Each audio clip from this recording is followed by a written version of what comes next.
Hey there, friends.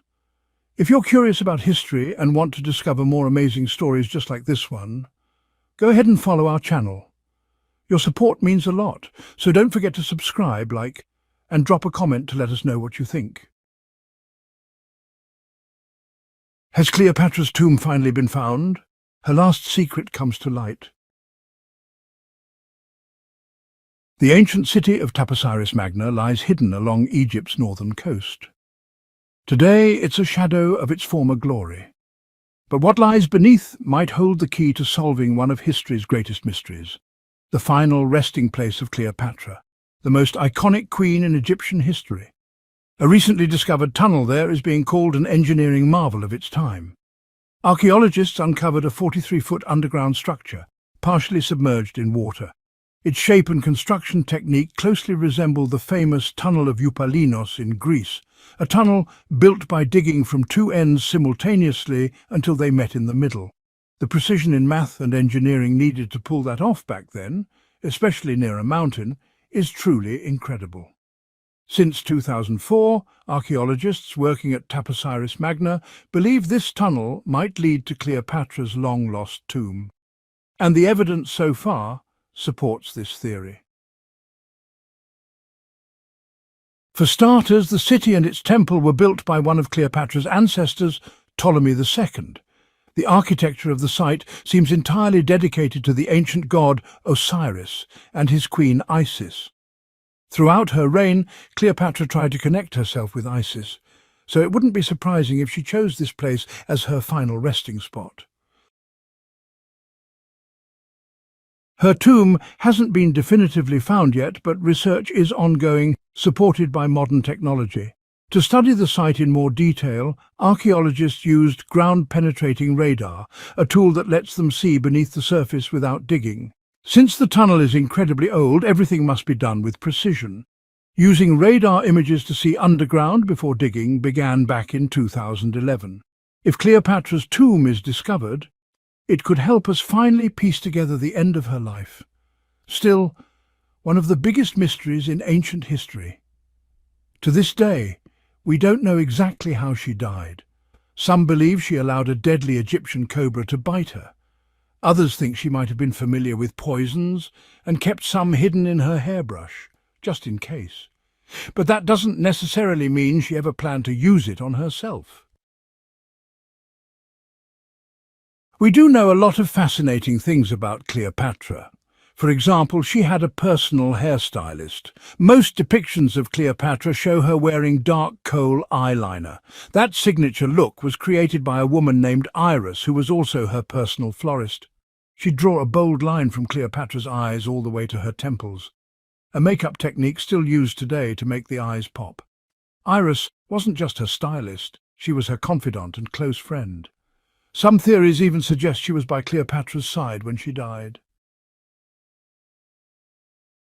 And although Cleopatra was known for her carefully crafted appearance, she wasn't as physically beautiful as legend says. At least, that's what recent research suggests. Modern films and pictures often show her with flawless features and striking symmetry. But if you look at ancient coins that carry her image, she actually looks quite average. It's possible her image on coins was even tweaked to make her look more powerful in the eyes of her people. There's no reliable source to confirm what she really looked like. Most ancient writings focus more on her voice and personality than her looks. Cleopatra may be Egypt's most famous queen today, but she wasn't the first choice. She had an older sister, Berenice, who was originally supposed to become queen. But Berenice died before that could happen. So Cleopatra took her place and quickly threw herself into learning everything she could. She travelled across Egypt to understand her people and their needs.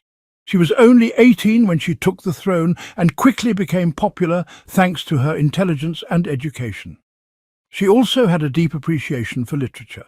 She admired the Greek poet and philosopher Homer, and loved writing just as much as reading. Some claim she even wrote a book on medicine and cosmetics, though no copy of it has ever been found. Being a great ruler back then meant you had to know several languages, and Cleopatra did. Some experts believe she spoke Greek, Egyptian, Ethiopian, and several Arabic dialects. She might have spoken Latin too, but there's no evidence to prove it. Even though she may not have been a classic beauty, Cleopatra was very conscious of her appearance, including her diet. She was known for enjoying simple meals, especially a variety of fish, which makes sense since she lived near the Mediterranean. She also loved stuffed pigeon, a dish she served to her guests. Her diet included vegetables, fava bean soup, fruits, nuts, and she had a sweet tooth for honey.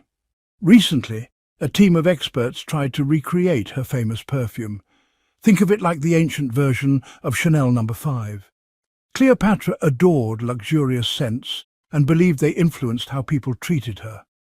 Her perfume was made mainly from myrrh, a resin from a native tree, along with other ingredients like cardamom, olive oil, and cinnamon. The texture was much thicker than modern perfumes, but the scent lasted far longer. At the height of her power, Cleopatra may have been the richest person in the world. Her kingdom stretched from what is now Libya, across Egypt and all the way to Syria, making it, well, the largest territory ever ruled by a woman. In today's money, her net worth would be around $95 billion. She might even be the reason we use the calendar system we do today. Cleopatra introduced Julius Caesar to the concept of leap years and extra days. The ancient Egyptians already knew the year was longer than 365 days by observing the brightest star in the sky, Sirius, and they calculated the year to be 365.25 days. It was Elizabeth Taylor who brought Cleopatra into pop culture when she played her in the 1963 movie Cleopatra. It was the most expensive film ever made at the time. Meant to cost just $2 million, it ended up costing a massive $44 million, mainly due to script and production issues. Producers built 79 sets from scratch and designed over 26,000 costumes. Elizabeth Taylor's Cleopatra costumes alone cost around $200,000. Luckily, the film made headlines and was a box office success. Many people associate Cleopatra with another famous Egyptian ruler, King Tutankhamun, or King Tut, but surprisingly the two have no real connection. King Tut lived around 1,300 years before Cleopatra. She had Macedonian Greek roots, while Tutankhamun was fully Egyptian. "There will be no man who finds my tomb," Cleopatra reportedly once said. According to legend, it wasn't about men specifically, she just didn't want any living soul to disturb her. In other words, she wanted her final resting place to remain hidden forever. But in a twist of fate, the closest anyone has come to finding her tomb is a woman. Meet Kathleen Martinez, a criminal lawyer turned archaeologist. She was so fascinated by Cleopatra's story that she packed her bags and flew to Egypt, with no official support, not even government permission. All she had was pure determination to find the Queen's tomb. You could say Kathleen was ahead of the game from the start. She skipped grades in school, mastered piano, chess, swimming, martial arts, and grew up listening to scholars debate in her home. She earned a law degree at just 19, but archaeology was always her true passion. She had never been to Egypt, never excavated a single artifact. But her fascination with Cleopatra began in 1990 during an argument with her father.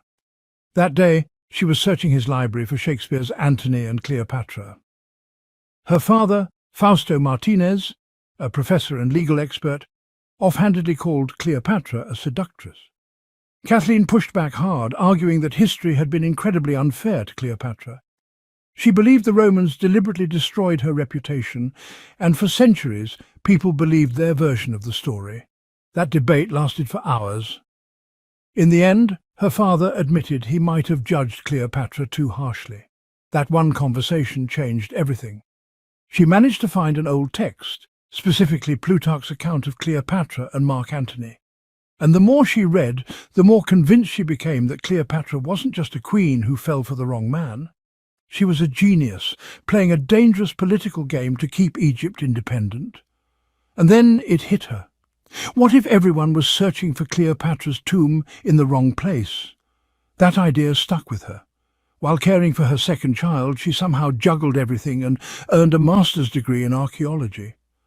that reignited the obsession that would eventually take over her life, and maybe, just maybe, uncover the truth about Cleopatra. Even though most experts believe Cleopatra's tomb, along with those of 13 other rulers, is hidden somewhere beneath modern-day Alexandria, Dr. Kathleen Martinez had a different theory. She believed Cleopatra was buried in Taposiris Magna, an ancient temple dedicated to Osiris, the Egyptian god of the afterlife. But to prove her theory, she needed to find something specific, an ancient foundation plaque. These plaques, about the size of a smartphone, were placed under important temple structures and usually included inscriptions detailing when and why the temple was built. If she could find one that proved the temple was dedicated to Isis, Cleopatra's goddess, then she'd finally have solid evidence that she was digging in the right place. Nothing could stop Martinez. She excavated the entire temple site, digging deeper than anyone before her. Eventually, her team found coins engraved with Cleopatra's name and face, proof that she had a direct connection to the site. But then they found something even more interesting, a tunnel used to carry water to the people, stretching from the temple all the way to the Mediterranean Sea. If parts of the temple had already sunk into the sea, could Cleopatra's tomb have gone down with them? To search underwater, Martinez needed convincing evidence to get the green light from Egyptian authorities.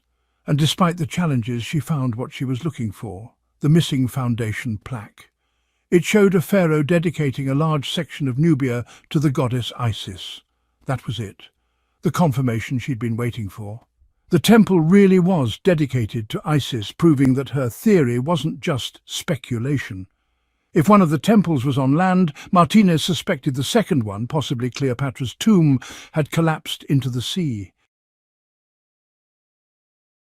She needed help from underwater archaeology experts, so she reached out to Robert Ballard, the same man who discovered the Titanic. Backed by the Egyptian authorities, she and her team began exploring the waters off Alexandria's coast. What they found was incredible. Massive stone structures underwater, some 6 to 10 feet tall, right where the coastline had been thousands of years ago. They also found basalt blocks, the same material used to build the first temple statues. That meant only one thing. These weren't just random rocks, they were the remains of a lost city, buried under the sea for centuries. Now, all we can do is wait and see whether Martinez and her team will finally solve one of history's greatest mysteries, left behind by the legendary Cleopatra. After the death of her father, Ptolemy XII, the throne passed to both Ptolemy XIII and Cleopatra, or so it seemed. It's said that Cleopatra, just 18 at the time, married her 10-year-old brother. Sure, ancient royalty had their own rules. Though there's no solid proof of the marriage, it wouldn't have been unusual back then, but sibling love didn't last long. Young Ptolemy wanted all the power for himself, and he tried to force Cleopatra out. She was exiled from Egypt. But Cleopatra wasn't the type to sit around and feel sorry for herself. She raised an army and marched through the Sinai desert, ready to take back what was hers. At just 21 years old, she was leading troops and preparing to reclaim the throne. By that time, she'd already entered into a powerful political and romantic alliance with Julius Caesar. In June 47 BCE, she gave birth to a son, Ptolemy Caesar, known as Caesarion, who many believed was Caesar's child. That didn't stop her from sticking to Egyptian royal tradition. Her second husband, her other brother, Ptolemy XIV, yes, you heard that right. Despite her ongoing relationship with Caesar, Cleopatra married another brother because in her world, keeping the throne in the family was everything. Still, her bond with Caesar stayed strong. She even travelled to Rome with Ptolemy XIV on a state visit. But instead of playing the role of the charming queen, she stayed in Caesar's private villa along the Tiber River. Then came a turning point. In March 44 BCE, Julius Caesar was assassinated. Cleopatra's political position became shaky. To make matters worse, her brother-husband Ptolemy XIV died shortly afterward. Some believe Cleopatra was involved in his death to make herself Egypt's sole ruler. Back in Rome, Mark Antony was rising as Caesar's political heir. He summoned Cleopatra to meet him, and she didn't disappoint. She arrived on a luxurious ship, dressed as a goddess, and entered the city in full glamour. Antony was immediately captivated, so much so that he abandoned his third wife and followed Cleopatra back to Alexandria, where their relationship blossomed into a full royal partnership. They had 3 children together. Together they waged war against Caesar's adopted son, Octavian, in a final battle for control of the Roman Empire. The last time Cleopatra was seen alive, she was in her mausoleum, dressed in full royal regalia, diadem on her head, lying on what Plutarch described as a golden couch. After they lost the Battle of Actium, Octavian's army stormed into Alexandria. Cleopatra knew the end was near. She locked herself inside her tomb, surrounded by treasures of gold, silver, pearls, and priceless art, threatening to burn it all before letting the Romans take it. Meanwhile, Antony refused to be captured. He stabbed himself with his own sword, but before he died, he was brought to Cleopatra. She held him in her arms as he took his final breath. Just over a week later, Cleopatra made her own decision. Rather than face the humiliation of being paraded through Rome as a prisoner, she ended her life. Legend says she allowed a poisonous snake to bite her, but historians aren't totally sure. At the time, she was just 39 years old. What a life! In November 1922, a young boy wandered across Egypt's desert hills and stumbled upon a set of stone steps carved into the rock. That moment led to one of the biggest archaeological discoveries in history, the untouched tomb of Tutankhamun. Archaeologists found around 5,000 artifacts inside: jewellery, textiles, painted decorations, funeral masks. You've probably seen one of them. They became the global face of ancient Egypt. Over 100 years have passed since then. Now humanity might be on the verge of another massive breakthrough: the discovery of Cleopatra's tomb. She was the last active ruler of the Ptolemaic kingdom of Egypt, reigning from 51 to 30 BCE. There are countless records about her reign and extraordinary personality, but to this day no one has uncovered the secrets of her death or where she was buried. That's what Dr. Kathleen Martinez has spent decades trying to solve. She's pored over ancient texts and explored the ruins around Alexandria, convinced that Cleopatra's tomb lies beneath the ancient city of Taposiris Magna, founded in 280 BCE.